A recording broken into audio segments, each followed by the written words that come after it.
In the late summer of 1944, a sharpshooter named Werner Kolb lay in a hide he had built over 3 hours in the ruins of a collapsed farmhouse outside the town of Mortagne, in the Normandy region of France. Kolb was good at this. He had been doing it since Stalingrad. He knew how to read ground, how to pick a position that gave him a sightline without silhouetting himself against the sky, how to control his breathing, how to wait. He had been waiting for 40 minutes when the American platoon appeared on the road below him, moving in a loose column through the afternoon haze. He scanned them through his scope, a Zeiss 4X on a K98, looking for what he had been trained to find: the officer. He found him almost immediately. The man was walking near the front of the column. He carried a carbine instead of an M1, which was one of the signs. He occasionally turned to speak to the man behind him. He was pointing at something on the far tree line. All the signs. Kolb settled the reticle, controlled his breath, and fired. The officer dropped. Kolb had seen this moment hundreds of times. He knew what came next. The column would scatter. The men would press into the ditches. Someone would shout for a medic. Someone else would shout for orders that nobody had authority to give. The platoon would go still, leaderless, frozen, the way every platoon went still when you cut off its head. He watched through the scope and waited for what he knew. What he saw instead was something he would write about that night in a field notebook, in 3 sentences that he underlined twice. The sergeant stepped forward before the officer had finished falling. He did not hesitate. The platoon never stopped moving. Kolb had not wasted around. He had done exactly what his training said to do, and the platoon below him had done something his training had never prepared him for. It had accelerated. If this story matters to you, a like helps it reach the people who care about these men. And if you are new here, subscribe. These stories deserve to be heard. Kolb was not describing an aberration. He was describing a pattern that German snipers and forward commanders across the entire Western Front had begun to notice in the weeks after D-Day. A pattern so consistent and so disorienting that it eventually worked its way into formal after-action reports, into intelligence assessments, and into a quiet but significant shift in how German marksmen were ordered to prioritize their targets. To understand why that shift happened and what it revealed about the army the Germans were fighting, you need to understand what the original doctrine was built on and why it had worked so perfectly for 5 years before it stopped working entirely. The German military tradition of targeting enemy officers was not a tactic, it was a philosophy. And like most German military philosophy, it was not invented casually. In the Prussian system that shaped every German officer who served in the Second World War, the officer was not merely the senior man in a unit, he was the unit's cognitive center. He held the mission, understood the commander's intent, made the decisions that kept the formation functioning as a coherent weapon.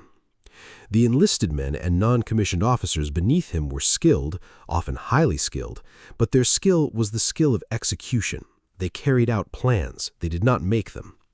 This was not a criticism, it was by design. The German Auftragstaktik, mission tactics, which is sometimes translated as the doctrine of initiative, is often misunderstood.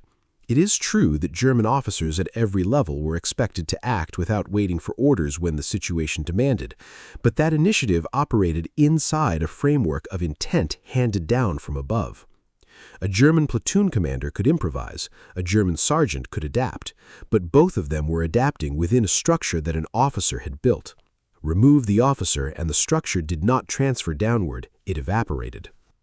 This was the assumption behind every German sniper's training. Kill the officer and you do not merely remove one man, you remove the planning capacity of the entire unit. You leave 20 or 30 men with rifles and training and courage and no idea what to do with any of it. A leaderless unit in contact with the enemy does not fight, it reacts, and reacting is not the same as fighting. The proof was everywhere. In Poland in 1939, German snipers and machine gun teams had been specifically instructed to identify and engage Polish officers in the opening exchanges. The results were as expected. Polish units that lost their officers in the first minutes of a firefight became fragmented, uncertain, difficult to coordinate. Some fought on with remarkable tenacity, many did not. The pattern was reliable enough that it became doctrine. In France, in 1940, the same technique had worked against French infantry to an even greater degree than the Wehrmacht itself. A French company that lost its captain and both lieutenants in the same engagement was, for practical purposes, finished as a maneuvering force. It might hold ground, it would not take any. On the Eastern Front, the results had been more variable because Soviet officers were themselves often poorly trained and because the gap between a Soviet officer and a Soviet sergeant in tactical competence was sometimes negligible for different reasons than the American case. But the basic principles still held: kill the brain and the body slows. By 1944, the German sniper program had been refining this approach for 5 years. German Scharpschützen were not simply marksmen. They were trained intelligence analysts with rifles. They were taught to read a unit before they engaged it, to identify the officer by the way he moved, the way other men oriented toward him, the way he looked at maps or pointed at objectives. They were taught that a single well-placed round at the right moment at the right man could change the outcome of an engagement more decisively than a sustained firefight. It had worked in Poland, it had worked in France, it had worked in Yugoslavia and Greece and North Africa, and with modifications on the Eastern Front. It did not work in Normandy. The first people to notice this were not German intelligence officers or senior commanders. They were the men in the field, the snipers themselves, the squad leaders, the company commanders who were watching American units from the other side of the hedgerows. What they reported in the summer and fall of 1944 was consistent enough to constitute a pattern. American units that lost their officers in the opening seconds of an engagement did not freeze. They reorganized, not slowly, not reluctantly, not after a period of visible confusion. They reorganized immediately, at a speed that suggested the process was rehearsed rather than improvised. A staff sergeant would step into the dead officer's position before the sound of the shot had stopped echoing. Hand signals would go out. Men would shift without being told to shift.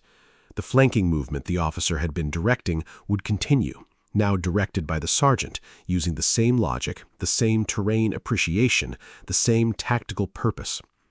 In the Wehrmacht, this was called the Auftragstaktik, passing to the next echelon. But the German version required the next officer to take command, not the next non-commissioned officer. An NCO could hold position, could keep men from routing, could maintain the rate of fire. But the decision to maneuver, to change the plan, to read the ground and adapt to what the ground was saying, that was an officer's decision. American sergeants were making it without pausing. One report, compiled by the 84th Corps in September 1944, described American small unit behavior as exhibiting a form of command redundancy that German doctrine did not account for. The reporting officer, who had spent his career in a system where officers and enlisted men occupied separate cognitive worlds, reached for the same language that other German observers had reached for independently. He wrote that the Americans appeared to carry a reserve of officers inside their enlisted ranks. He did not mean it as a compliment. He meant it as a description of something he had observed and could not explain. But it was, as it turned out, the most accurate single description any German officer wrote of the American system in the entire war. To understand what that description meant in practice, you need to go back to a brick building at Fort Benning, Georgia, in the winter of 1942. The American army that would fight in Normandy did not exist in 1940. In 1940, the United States Army had 267,000 men. It had not fought a major war since 1918. Its officer corps was small, professional, and largely unchanged in its assumptions about who could lead. Then the draft began, and the draft produced a problem. The problem was not a shortage of men. Within 2 years, the Army had more men than it had ever had in its history. The problem was a shortage of leaders for those men, specifically a shortage of officers. The traditional path to an American officer's commission was West Point, or ROTC at a university, or a direct commission for professionals, doctors, lawyers, engineers, men who brought specialized knowledge the Army needed. All of those pipelines were too slow and too narrow for an Army that was doubling in size every few months. The Army's solution was the program already described in other contexts, Officer Candidate School at Fort Benning. In roughly 17 weeks, it took enlisted men, privates and corporals and sergeants, and turned them into second lieutenants, more than 100,000 of them before the war was over. But here is what matters for the sniper story, the detail that made the German system obsolete without anyone in the German Army fully understanding why. OCS did not just produce officers. It produced something the German military had never created and could not replicate. It produced enlisted men who thought like officers. Consider the mathematics. For every man who graduated OCS, roughly 1 in 3 who entered washed out. They went back to their units as privates, corporals, sergeants, but they went back with 17 weeks of officer training inside them. They went back knowing how to read a contour map, how to call and adjust artillery fire, how to write a 5-paragraph field order, how to estimate the enemy's strength from the terrain and the fire he was producing, how to think about the next phase of an action before the current phase was finished. And they were not alone in their units, because their squad leaders and platoon sergeants had often been offered OCS and turned it down, preferring to stay with the men they knew, or had applied and been placed on a waiting list, or scored at the 95th percentile on the Army General Classification Test and simply not been selected yet.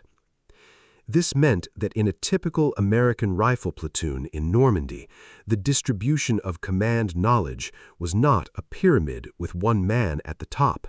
It was a web.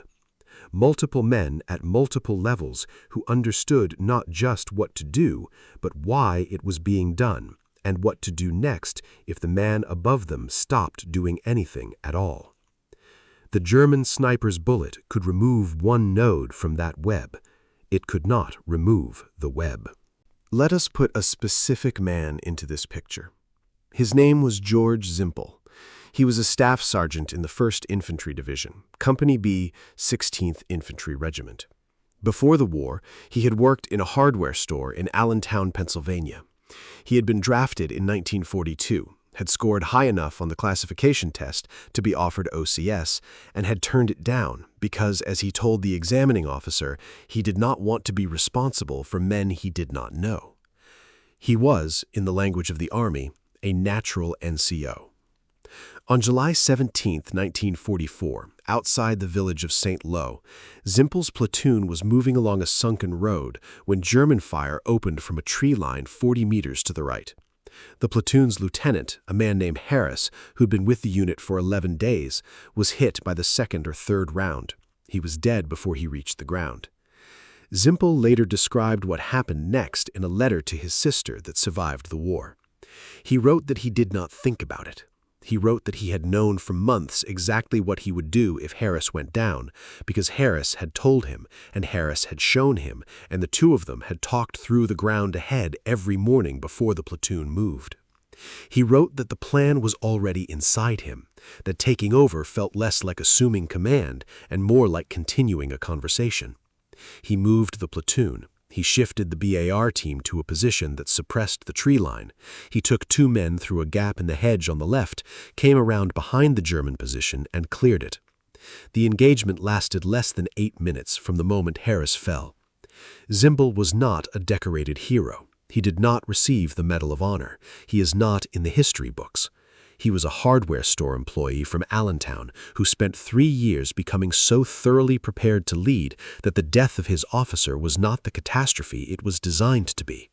It was a transition, seamless, practiced, almost invisible to the men following him. The German sniper who killed Lieutenant Harris had done his job perfectly. He had accomplished nothing. The shift in German sniper doctrine did not happen all at once. It happened the way battlefield adaptations usually happen, gradually. At first in individual reports and recommendations from experienced men in the field, then more formally as those reports accumulated into something that commanders could not ignore. The earliest indicators came from the Normandy bocage itself, in the grinding hedgerow fighting of June and July 1944. Experienced German Scharfschützen began noting in their debrief logs that engaging American officers was producing diminishing tactical returns. The effect on the unit was minimal. The cost in sniper visibility and positional compromise was not minimal. A sniper takes a shot and gives away his approximate location. The value of that exposure must be weighed against the value of the target. Against the British, against the French, against every other army the Germans had faced, targeting the officer was worth the exposure because the unit genuinely faltered. Against the Americans, the unit did not falter. The sniper had spent his position for nothing. This is a precise calculation, and experienced snipers are precise men. They noticed the arithmetic had changed. By August of 1944, as the American breakout from Normandy accelerated and German units found themselves engaged in fluid, fast-moving combat rather than fixed hedgerow defense, the reports consolidated into something recognizable. A senior NCO in the 17th SS Panzer Grenadier Division wrote in its unit's after-action notes that targeting American officers in opening engagements had ceased to be a reliable method of disrupting American unit cohesion. He recommended redirecting priority fires toward radio operators, forward observers, and BAR men, the weapons and communication links rather than the command links. He was, without knowing it, describing the logical endpoint of a system that the Americans had built by design. If the command function cannot be destroyed by removing the commander, then the most efficient path to disrupting the unit is to remove its tools, its eyes, its firepower. Not the man who gives orders, but the things that allow the orders to be executed. It was the correct tactical response to what the Germans were facing.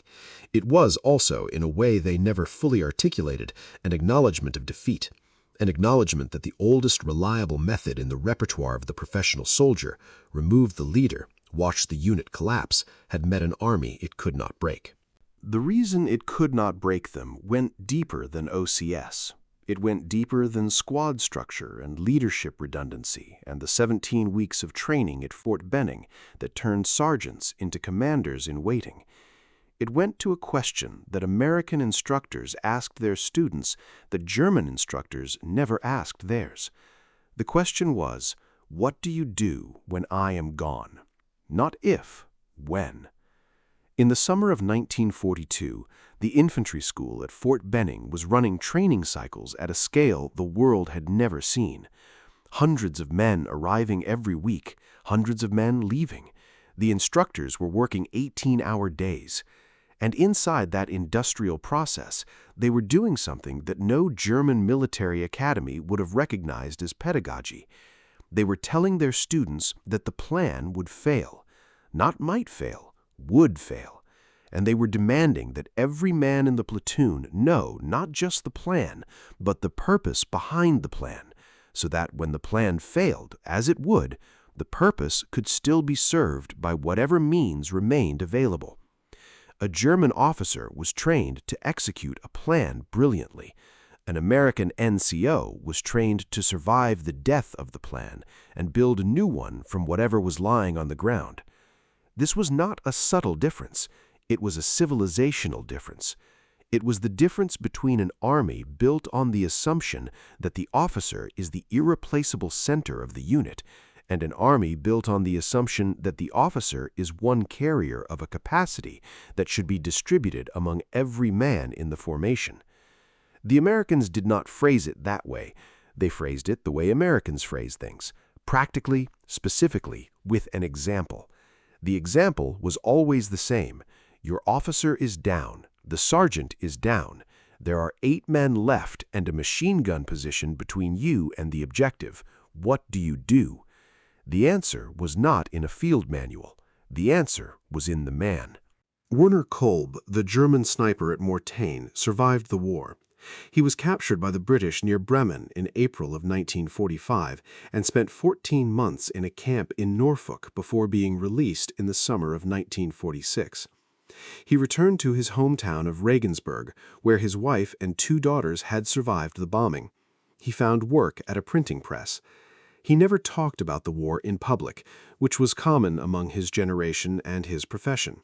But in 1962, a German journalist writing a series on the experiences of Wehrmacht snipers on the Western Front sat down with Kolb in a cafe near the Danube. The journalist asked him when he first understood that something about the American army was different. Kolb thought about it for a long moment. Then he said it was the day outside Mortain, the day he shot the officer and the platoon kept moving. He said he had been a sniper for 3 years at that point. He had fought on 2 fronts.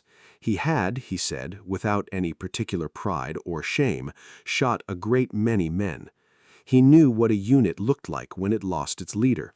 He knew the seconds of stillness, the scramble for cover, the fractured attempts at coordination without a coordinating center. He said the American platoon did not have those seconds. The journalist asked him what he did after he saw this. Kolb said he waited another 20 minutes, selected a different target, a radio operator, and did not fire at an officer for the rest of the war. He said it was not a difficult decision. It was arithmetic. You do not do the same thing twice when the same thing has stopped working. He said he did not understand why the Americans were built this way, only that they were. He said that in the end that was the thing about them that he could never quite explain to anyone who had not seen it. Not their numbers, not their equipment, not their air power, though all of those things were formidable. It was that they seemed to have already decided, before the shooting started, exactly what they would do when everything went wrong. He said it was like fighting men who had rehearsed for catastrophe. George Zimpel, the hardware store employee from Allentown, who took over his platoon outside St. Lo, survived the war as well. He was wounded twice, once in the Hurtgen Forest in November 1944 and once during the Rhineland campaign in March 1945. Neither wound kept him off the line for more than 3 weeks. He came home to Allentown in September 1945. He married a woman named Ruth the following spring. He went back to hardware, eventually owning the store where he had once been a clerk. His daughter, in a 2003 oral history project conducted by a Pennsylvania Historical Society, said that her father never discussed the specifics of his combat service. But she remembered one thing he said once when she asked him how he had managed to lead men in situations where he had no training and no orders and no idea what was coming next. He said it was not that complicated. He said the Army had spent 2 years teaching him to think about what the man next to him needed, not what he needed, what the man next to him needed. Once you had that habit, he said, command was not a mystery. It was just continuation. The officer goes down, the sergeant goes on, because the men beside him still need the same things they needed before. He said you do not stop serving the men next to you because the man above you stops giving orders. That sentence, spoken in a hardware store in Allentown to a daughter who was too young to fully understand it, is a more complete explanation of why Werner Kolb stopped targeting American officers than any tactical analysis written after the war. The German sniper doctrine was built on the assumption that leadership lives in one man and dies with him. The American system was built on the assumption that leadership lives in the formation and passes through it like current through a wire. Remove one node and the current finds another path. Cut one wire and the circuit reroutes. Kolb had spent 3 years cutting wires in an army where cutting the wire meant the light went out. When he aimed his scope at a platoon of men from Allentown and Terre Haute and Hamtramck and pulled the trigger, he was cutting a wire in an army where the current had already been distributed to every man in the formation. The light did not go out. The platoon kept moving. And Kolb, a professional who understood the arithmetic of his work better than most men who write about it, put down his scope, selected a different kind of target, and quietly acknowledged what the German army would never fully admit in any official document: that they had found in the hedgerows and the rubble and the frozen roads of France and Belgium and Germany an army they did not know how to decapitate. Because it did not have one head, it had many. And every one of them had been trained in a clapboard building in Georgia in the language of a question that the German military tradition had never thought to ask: what do you do when I am gone? Now you know the answer. Thank you for spending these minutes with these men. If this story reached you, a like is the single best way to help it find others who care about this history. If you are not subscribed, now is a good time, and the bell ensures you never miss one of these. I would love to hear where you are watching from today, and if someone in your family served in the Second World War, a father, a grandfather, an uncle, a neighbor you grew up hearing stories from, tell me about them in the comments. Every one of those men carried a story like the ones you just heard. Most of them never told it. This is how we make